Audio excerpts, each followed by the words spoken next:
Inspection Express is no doubt the leader when it comes to streamlining property management tasks for landlords and property managers to save time and increase efficiency, particularly with their paperless inspection system. Their mission is to simplify the property management process, and now with their partnership with Tappy, there are some amazing new benefits to help deal with maintenance requests on site to further improve property managers' lives. Book in your demo with the team today. All right, I am really excited today to have someone who I follow a lot on social media, but I don't think to this day we've actually spoken on Zoom, and that is Pat Mears from Rubix Realty. Welcome. Thank you. Good to be here. And we have been following each other for a while. I know you've done property profiling, and I see you a lot on socials, so well done for showing up on socials in the first place. A lot of people don't, so it's really good to see you there. But for those that don't know you, I'll start off by just getting you to do a little bit of an intro about sort of who you are, what you do, and maybe how you got to Rubix Realty. Okay. So I was in year 11 high school, would have been 17, didn't want to be there. Mum was a school teacher, dad was a TAFE teacher. So my two options were go on to year 12 or get a job. And I took get a job. So I applied for a real estate job that was just part-time, and came out of the interview and they'd offered me a traineeship, hopped in the car and said to Mum, I'm leaving school, I've got a full-time job. And been doing it, for 22 years. So always done property management. I have worked in sales offices, never saw property management as a stepping stone into sales. So after 22 years, I guess I'm either crazy or I enjoy it. So yeah. So did you say that you started off in sales then? No. Like, In property management as a straight into trainee. property management. Yeah. Yeah. Have you thought about doing sales or any other parts of real estate? Probably had thought about it, like, because that's just, it was part and parcel. And then the business that I did my traineeship with got bought out by a property management only business, which 20 years ago was pretty unheard of in our area. And I guess it was sort of, always knew I wanted to own my own business. And that's why I sort of just stayed in it. I guess to the stability, having an income, not having to work Saturdays. So, when you're 18, 19 and going out on a Friday night, you don't have to, get yourself prepped ready for an open home to sell a property. So, yeah, I just liked the Monday to Friday. I think just that stability of knowing that, you got the same pay and all that sort of stuff. So, yeah. And what was your parents' thought with you getting into real estate? So it was actually my dad's encouragement. So we used to do a family trip to the Gold Coast every September school holidays, which from where we live is about 8 to 10 hours drive. And my dad was a little bit into property investing. He taught trust accounting at TAFE. And then so he worked alongside the real estate guy there. And so that's how he sort of got introduced to property investment. And he'd buy property investment books. So I've read John Fitzgerald, Jan Summers. They were my beginning property investment books. So, polished one of those off on the way to the Gold Coast and another one on the way back. And Dad sort of said, you realize that this is part of real estate. There's some people who just manage property, collect the rent, do the inspections, all that sort of thing. And I was like, yeah, okay. So I just sort of stuck with it. So I guess in a traineeship, I was reception, admin, property officer. The sales team did try to get me over to do a few things, but the lady who was the property manager at the time didn't want to share me. So I just stayed in property management. I've listed and sold one house and that I did not enjoy it. And people say, what about the commissions? But it's not really, I don't know, it's not about the money. I was approached by a property developer, this could be 8 years ago or something, and they wanted to expand their client base and asked me if I would, send information out to my database and they would pay me a commission for any that I sort of sent their way. And I said, come and have a chat. And I was sort of thinking, like I don't have to do the listing and all that sort of stuff. It's basically, hey, are you interested in buying? This is what we've got, yes or no. So I thought, maybe a grand or two as a referral fee. And it was nearly $40,000 per sale. And at that point, I was like, well, that client that I'm selling to's paid $40,000 too much. So I just withdrew from that. And that's when I was sort of like, it wasn't for me, that 10 sales, I'll be living very nicely. But at the same time, it didn't fit right with me doing that, making that sort of money for basically connecting someone who's already on my database with a property, and, getting paid at the time 4 times more than what the average sale commission was for doing a lot less. So it's interesting, isn't it? Because there's definitely two personality types in real estate. And I actually have someone who's coming in to do some shadowing with me this week. And she is an older lady. She thinks she wants real estate, but it's just about finding the right path for her personality. And that's the thing that I love. Like, if you are a complete introvert and, you might just want to do trust accounting or, data or admin. Or if you're an extrovert, you might want to do sales or BDMing. If you are someone who likes a bit of a mix of everything, then property management. But there's a personality type for every position in real estate, and it's about finding the right one. And without sort of dishing on sales reps, but, they do have that type of drive for those commissions and all of that, and really like froth over all of that. But a property manager always comes from and I don't want to say sales aren't helping, because but it's a different type of nurturing that a property manager comes from. And I had actually a situation the other day where there was a fire in a property tenant's fault. Their child lit the room up while they were out shopping, and they had an excess to pay, and the tenants couldn't afford it. And I said, listen, I'm going to pay that excess and you can pay me back. And because we couldn't get the works done until that's done. And I'm not suggesting everyone can go out and pay an excess at all, but I'm just showcasing that nurturing side. And I had said to the owner, hey, just so you know, this is what I've done. I've paid for it. They're going to pay me back. Not going to affect you there, but just wanted you to know what I've done in the background. And she said, Ash, you didn't have to do that. You could have just asked me. And I said, no, it's actually not your problem. No, so I was very happy to do it. I wouldn't do it for everyone, but this situation I would.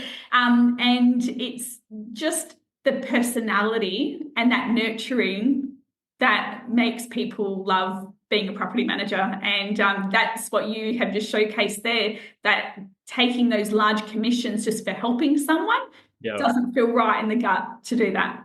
No, I was just like gobsmacked. And that was his introduction when he came into the meeting, was this is what we pay. What do you think? And I was like, yeah, that's great. And then the rest of the meeting, I don't even know how long he was there, but my head was just going, this bloke's a rort sort of thing, like, because he was a sales rep for the company. So what's he making off each? Like, what's the actual build cost after you deduct all the commissions along the way? Yeah. And I was like, this place is not going to be a very healthy build if that's what they're paying out for just a name to sell to. So yeah, so that was I guess that was my moment where I was like, yeah, it's definitely not about the money. And it didn't fit right with me knowing that investor would have paid 40 grand too much just to give me my piece of the cake. So yeah, absolutely, I agree. So you got into property management at a young age then, and then you sort of learn all the parts of it. Did you do a bit of BDMing, or did you just stick with your property management and then decide to go open your own business? Yeah, so I stuck with property management. So the first business where I did my traineeship, I left the office once to do an ingoing, and that was because the property manager was off. And they're like, "Do you know how to do one?" I said, "Yeah." So off I went and did that. Back on the the 3-copy carbon paper. Oh, anyway, so then that was the only time I did go out, tag along to a couple of routine inspections with the property manager, but they're like, "Oh, I can't afford for you both to be, out at the same time." I was like, okay. Anyway, so I basically spent the time in the office, and then when we were bought out by this other company, the boss retired, and all of a sudden I was handed say 180 properties. We had a senior property manager above me, another property officer managing about the same. And suddenly it was like, okay, these are your routine inspections. And I started doing ingoings and outgoings with really no proper training because I hadn't been out of the office. And I think back now, 22 years later, I had no idea really what I was doing. You had like the basic concepts, but didn't really know how to handle certain situations. But also, I didn't have life experience, like that I do now. And even now, 22 years later, I'm still learning things. I still have a situation. I'm like, where does that come from, sort of thing. So I did that. I stayed there for a couple of years and then went and worked for another company. I stayed there about 12 months, still really good friends with the boss there and her family. They've been to our wedding and I went to their son's wedding. So that's great. Like we left on good terms. She knew why I was leaving and all that sort of thing. And we've just maintained a great relationship. And then I went out on my own. I just started doing rental appraisals and all that sort of thing. And it'll be 15 years in July since I started Rubix Realty. So, and what drove that, or was it always that eventually you knew that you'd be a business owner and it was just the right time? yeah, so I always knew I'd be a business owner. Even I remember sitting in a little lunchroom as a 17-year-old, and the boss at the time said, "Do you think you own your own real estate one day?" I was just like, "Yeah," and he's like, "Good to see." And that's all he asked, and he walked off. But I did what do you call it? At school, I did like a week. You go and work at someone's business, and it was a real estate office, and it was mother and son, and they started from zero, and they did mainly property management but dabbled in sales. And I think when I saw that, that was for me like, this is what I want to have. So I started off at home in a bedroom, and then I looked at putting a staff member on, so I moved into a serviced office, and then it grew and I had two employees and I rented a bigger space. And then one left for personal reasons, and then the other one left, and it was just me. But I was still, I think, because I'd grown it from zero, my capacity grew with it. So I wasn't sort of walking into a job and going, "Oh wow, I've got X amount of properties. This is crazy." It was just my abilities and capabilities had grown as the business grew. And then COVID hit, so no one could come into my office apart from me. So I got rid of a massive rental bill and I moved back home. So I'm back working from home again, which has its challenges. I've got a 2.5-year-old and I've got a 1-year-old. So some days when Meg works, I'll be at home with the boys. They still have nap time, which is great. So that's a really productive 2 to 3 hours to get things done. And I just kind of cruised, I guess, probably for not last year, the last 12 months, I've been really pushing it with socials and that sort of thing. But probably the 3 years from COVID, I don't know if it was burnout, but I just took my foot off the pedal. I was comfortable with what I was earning, comfortable with the workload. And then, like had a lot of sales hit. So I've lost quite a lot of properties to sales. And I'm basically just was treading water, like replacing, two would sell to sales and I'd pick up 3 or 4. And then, it was just a circle going around. And I started listening to podcasts and I know what to do, like the basics are basic, what you've got to do to get out there to bring in the business. But just hearing other people's experiences and their stories, I was so amazed how many people just fell into property management. I was like, what do you mean? Am I the only person who actually had a night? This is what I want to do with my life. And I'm like, they just Yes, you fell are. in. So, and then I started listening to it, and it was all like really around the video content, which I hadn't done before. But also, I started thinking back to the basics when I first started. How did I grow initially? And it was just that extra contact, being available, and that sort of thing. So I'm back to where I kind of started like 14 and a half years ago. And it's kind of really I found my passion again for the industry. Like there's been multiple times over the last 22 years where I've just been like, what am I doing? Yeah. But I think the thing that stopped me from pursuing another career is property management's so challenging, and sometimes it's a welcome challenge and sometimes it's not. But I worry that if I went and did another job, would I be there going, this is so boring? Like I Yeah. don't enjoy this. And one of my really good friends, she's a property manager. She just down the road actually, and herself and another friend were like colleagues. So I think the three of us have kept each other sane. Like we've got a group chat, and it's like, so this just happened.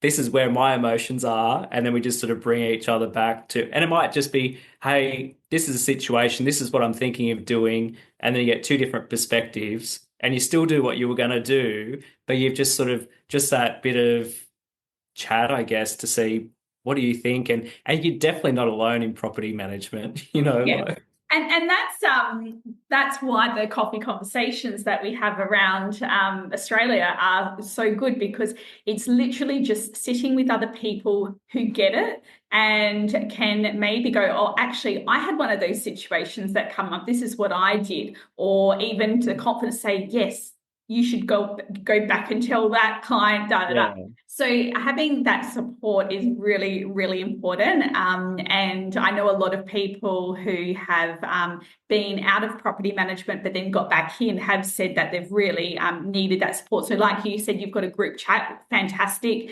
Other people might have the coffee catch-ups. Other people might even just listen to a podcast to hear those stories to make themselves feel better about their situation that they're in, or just give them a little bit more motivation as well. So at the moment, as it stands, then how many properties do you have and how many staff? Stay with us. We'll be right back. Today's wonderful sponsor is MyConnect, and we can't stress how much we love this company. We have used them in our business for years now, and they sync directly into our software. We literally do nothing. MyConnect are now just set up to contact tenants for utility connection as soon as they are uploaded as a new tenant in our system. And our team reaps the benefits of a generous rewards program. For every successful connection they offer to property managers, this fuels their Uber Eat Friday obsession. MyConnect guarantees that utilities are connected on the agreed day with a wide choice of suppliers for your clients. If you don't use MyConnect in your office for Tenant Utility Connect, definitely get these guys in to see how they can set you up. So I'm managing 160, and then I've got a virtual assistant. And that was something I'd put off for a long time. Like my mortgage broker is a bit of a mentor. I mentioned it to you when we did I went to that PM Summit last year, and you talked about the annual investor audits, and she kept telling me, like, when you do your annual catch up, and I'm like, you mean our rent reviews? She's like, yeah, but this is when you have these conversations, and then suddenly like you're there, and I'm like, oh, and I remember texting you going, you'll keep going on about this, and I'm finally like, it's unlocked. So she was always like, get a virtual assistant, it'll really help you. And I put it off, kept putting people on the ground, and then it was like, what have I got to lose? So I employed someone. She's been with me about 18 months.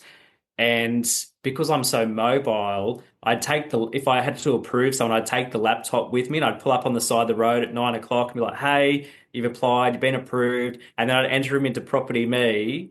And now it's just Google chat, hey, this has been approved, blah, blah, blah. And by the time I get back at midday, I can have a deposit in the account, and that one's wrapped up. And it's just like, you don't realize how many little things churn your time. So it's collecting minutes, I say to everyone, and people will sit there and go, but that only takes me 5 minutes, that only takes me 2 minutes, that only takes me 10 minutes, but they all add up into about 6 hours a day. Definitely. So I've now just started last week a part-timer to sort of focus on my leasing and ingoing side of things, because that's probably the next area that's the most time consuming for me. And we'll just see how that develops and where that goes, and hopefully get us to 200 by the 30th of June. Yeah, I was going to ask what your next step was. So, and that's good to get someone in now to get you to that next level. I mean, you can't get to that next level without, having that support in. And I find that a lot of people don't think of that future self or that future business enough, and they wait till they get completely inundated with work, or their teams are completely stressed.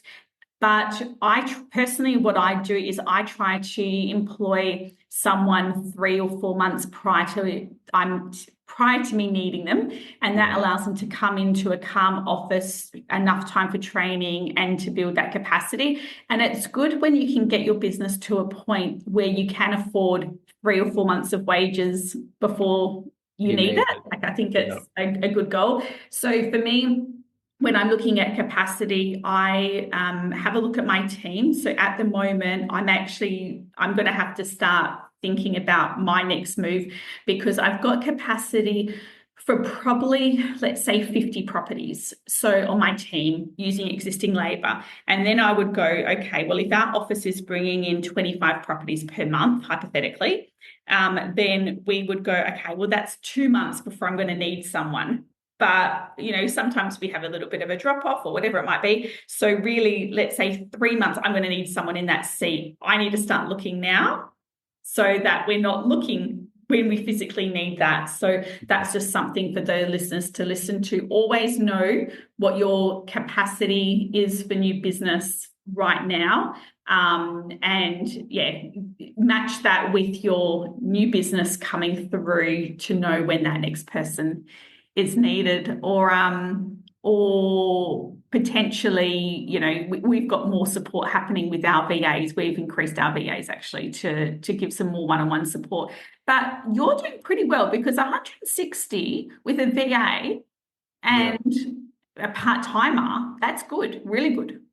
Yeah, it's interesting when you see on the property management pages, I don't know how many times a week it gets asked, and I do have to stop myself from saying stuff sometimes when someone's like, I'm managing 80, and I'm like, okay. But all the factors come into play, I took my new part-timer out to do routines last Tuesday, and I just sort of explained that I grouped them around each other, and we were literally it was a hot day, but the air conditioner hadn't kicked back in by the time we pulled up at the next one. She's like, oh, you weren't joking. And I'm like, yeah, just save so much time. And then maybe one day a month I've got 3, but they're here, there, and I'm all over the place because they just don't fit in with any other grouping.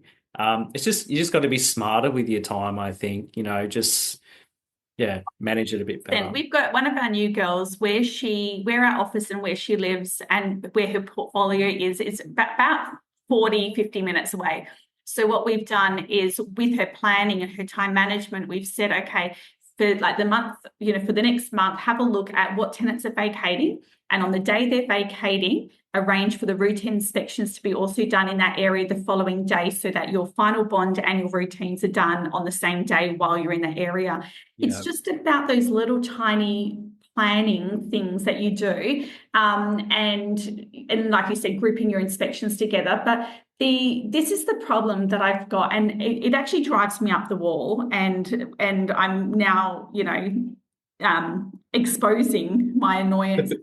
When people ask that question, how many properties should a property manager manage? And then when people don't give a direct answer, and people go in there and go, oh, well, there's so many factors. It depends on if their houses and their units and their areas. I know that everyone knows that every single portfolio is diverse. Every single portfolio has, its things. So therefore, all portfolios are somewhat the same, because they all have a mix of dwellings. They all have a mix of areas. So let's remove that off the table, and let's just get down to the numbers. And the numbers, I would actually look at it as a department, as opposed to an actual one property manager per portfolio. And as a department, you might be looking, whatever your number is that works, whether it's 100 properties per person, or 150 per person. But if you work on 100, 120 per person, that's actually not a portfolio of 100, 120. It's taking into account the trust account, the BDM, the department manager, it's taking the VAs, it's taking into account all these people. Yeah. And if you've got 10 people on that team, you know, including your VAs, then technically you should be able to have around 1,000 properties on a portfolio. Doesn't matter what individual jobs they're all doing. Yeah. But it's as a department. So that's what I work with. And so yours works out because that's sort of, getting to that 200, maybe low 200s is perfect for a 1.5 people and a VA. Yeah, definitely. But don't you feel like some people, they just look at that little number on the bottom of Property Me or whatever program you're using and they get fixated on it and they go, I can't manage anymore. It's like, Property Me, can you please remove that number so we don't know how many properties we manage? We just do it. Yeah, that's it. And I think if businesses worked on a model of we're going to pay you this much per management, then I think the problem is someone goes from earning this, managing 120 at this office, and then the next office wants to pay him the same because that's the norm, but to manage more or less. And I think too, you become comfortable with what you're managing. So with it, the last place I was employed, we had about 150, 160 properties, and there was a property manager, myself, and reception did our leases and applications and that sort of thing. And I came in and introduced all these efficiencies into the office. And then at a certain point, I got stopped, and it wasn't because I was making too many changes they weren't comfortable with.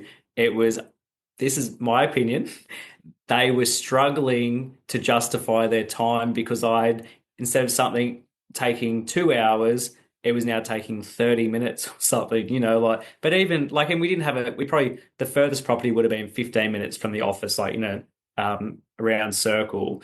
But I would be like, well, that's the corner I'm going to do my inspections today. And then next week I'll do this corner. So instead of if you're going from this end to this end, that's 30 minutes in the car that you don't need to do. And it's sort of do you mean even just you've saved yourself 15 minutes on that day. But if you add that up over a month, that's an hour that you've saved. And it just depends what you're going to do with that time that you've banked up. So yeah, I mean, but imagine as a property manager, you do your job and you get it right down, super efficient, and you are now managing, let's just say, 150 properties in really quite easily. You've got it all well handled, and then let's say that you're starting to get that down to 25 hours of work a week, and you're like, okay, I can't look like I'm flopping around for 15 hours a week. It's getting a little bit obvious.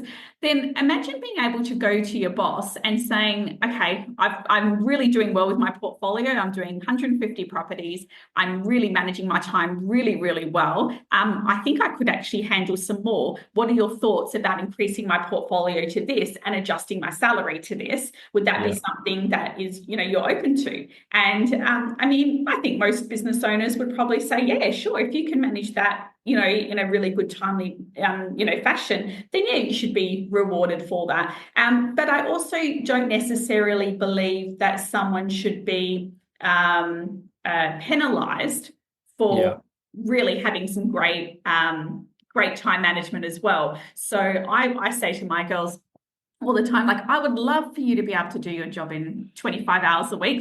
Good on you, because if you can manage a high portfolio and you choose to keep the time as opposed to getting more money, then that suits you and that keeps you happy. It keeps you in the position longer. Everyone's happy, and as a business, you should be happy because you've got low stress staff, a well-managed portfolio, and hopefully someone who stays with you long term. So sort of a win-win. Instead, don't worry about the fact that they've been able to do it quickly. Yeah, well, that's it. You either look at it, I'm paying you for 38 hours or to be present 38 hours a week, or am I paying you to manage this many properties? Yeah. So, and you got I think when you have a short week due to a public holiday or something, you get 5 days worth of work done in 4, like because like I don't want anything waiting and you just get it done. So yeah. There's always going to be curly situations that come up. So sure, your property manager might have a really good week where they've been able to take it easy, but then the following week they might have a really curly situation that takes up their time for 7 days. So I feel like it's a bit of give and take, and I think, like you said, managing a portfolio is sort of the headspace that I try to get into. I pay you to manage a portfolio. I'm not paying you for an exchange of time. So I would rather that stress-free property management that I hold a lot of value for as well. So it's the more we talk about that and the more business owners listen to that, then hopefully they will sort of start getting that too. And I think property management directors get that. Sales-led directors don't. So it's really, and unfortunately, they're the ones that don't listen to this podcast, but the ones that probably should, because that would be beneficial for them. Maybe I'll take that little snippet out and put that on my socials about, why as a sales-led director should be listening to the podcast. Yeah. Now, a couple of questions for you to finish off. The first question I've got is, what programs are you using in your business? What software? So Property Me for the trust accounting. We use we use a lot. I actually did a review recently, and where if we start using MePay, we'll be at 95% use of the program.